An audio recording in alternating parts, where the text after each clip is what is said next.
Nous allons parler maintenant du scoring. Donc ça c'est important, puisqu'en fait comme on l'a dit dans la première vidéo, les joueurs vont faire des performances en réel et en fonction de leur performance, ça va me déterminer un score. Et donc c'est le score des 5 joueurs alignés qui va compter. Et en fonction du score total de ces 5 joueurs, je vais être classé. Et en fonction du classement, je vais pouvoir gagner des récompenses. Donc à titre d'exemple, si je vous montre par exemple la Game Week en cours, si je regarde les classements, par exemple je vais aller sur celle-ci, la 270, je vois que là pour l'instant, donc là moi j'ai tous les joueurs qui ont joué sauf un. Donc celui-là en fait il ne jouera pas parce qu'il était blessé et je ne l'avais pas vu. Donc ça c'est quelque chose à faire très attention. Après, donc là si je regarde le classement et les prix plutôt, on voit que le premier lui il gagne. Donc je suis dans une compétition limited, je peux quand même gagner. Donc une limited star c'est le top. C'est les super cartes comme Mbappé, Haaland et compagnie. Et je vais pouvoir gagner aussi une carte rare. Donc là c'est très bien. Si je gagne une carte rare plus une star limited, c'est génial. Et en fait on voit que plus mon classement baisse. Donc là par exemple moi je suis classé entre la 278 et la 394, donc je vais gagner une limited tier 4, et jusqu'à la 452e place, je vais pouvoir gagner une limited tier 5. Donc tier 5, en fait, c'est les classements de cartes, ils sont en fonction de leur valeur, ils les classent dans tier 1, tier 2, tier 3, tier 4, tier 5. Après, si je vais dans tier 4, je vois les cartes que je peux gagner. Donc je peux gagner un Brian Gutierrez jusqu'à, voilà, il y a plein de cartes différentes qui sont mises en jeu. Donc la moins connue, voilà, Raúl Navarro ou Christopher Chevko, je ne connais pas. Mais en tout cas, voilà toutes les cartes qu'il y a dans le pool à gagner. Et donc comment fonctionne le scoring? Alors pour le scoring, je vais vous montrer sur un autre site, sur Sorare Data. C'est comme ça, la visu elle est plutôt sympa. Mais vous avez aussi la même chose sur Sorare. Mais je trouve que c'est un peu moins pratique. Donc là, j'ai pris le match France-République d'Irlande. Donc là, on voit que la France a gagné 2-0. Et je vois le score de tous les joueurs sur le terrain, aussi bien les remplaçants que ceux qui étaient titulaires. Si je prends un exemple, donc on voit que la meilleure note du match, c'est Tchouaméni qui a eu 100, et en plus il a marqué un but.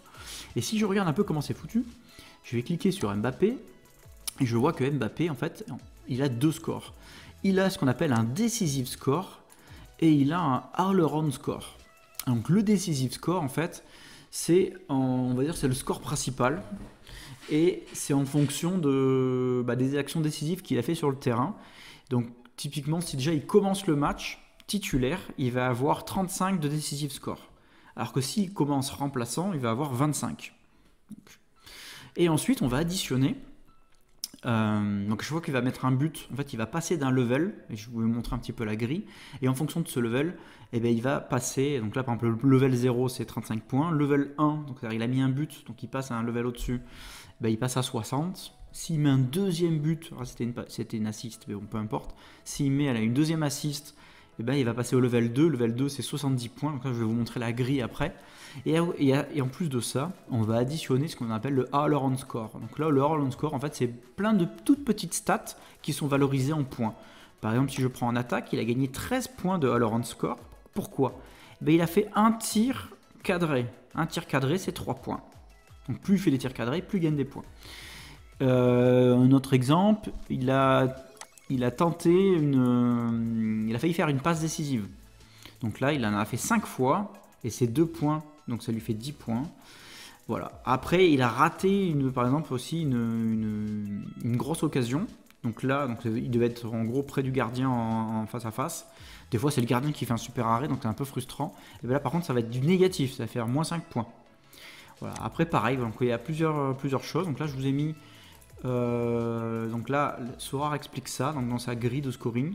Donc là, c'est ce que j'expliquais tout à l'heure. Là, c'est le score de base, le decisive score. On commence de base à 35, ou si on est titulaire, ou si on est remplaçant 25.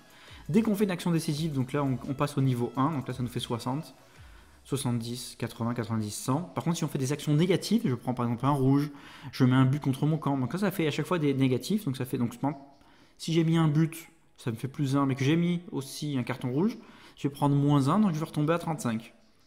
Donc plus 1, moins 1, ça fait 0. Voilà le concept. Et ensuite, là, all-around score, ça va dépendre des postes. Donc là, voilà les gardiens, comment ça fonctionne. Donc là, si je prends les gardiens, voilà, je ne vais pas vous détailler toute la grille, vous regarderez en détail. Si je prends les défenseurs, c'est pareil. Donc là, les grilles, je vois, sont différentes en fonction des postes. Et si je prends les milieux de terrain, voilà, c'est encore différent. Et les attaquants, on les a vus là. Voilà un petit peu comment ça fonctionne.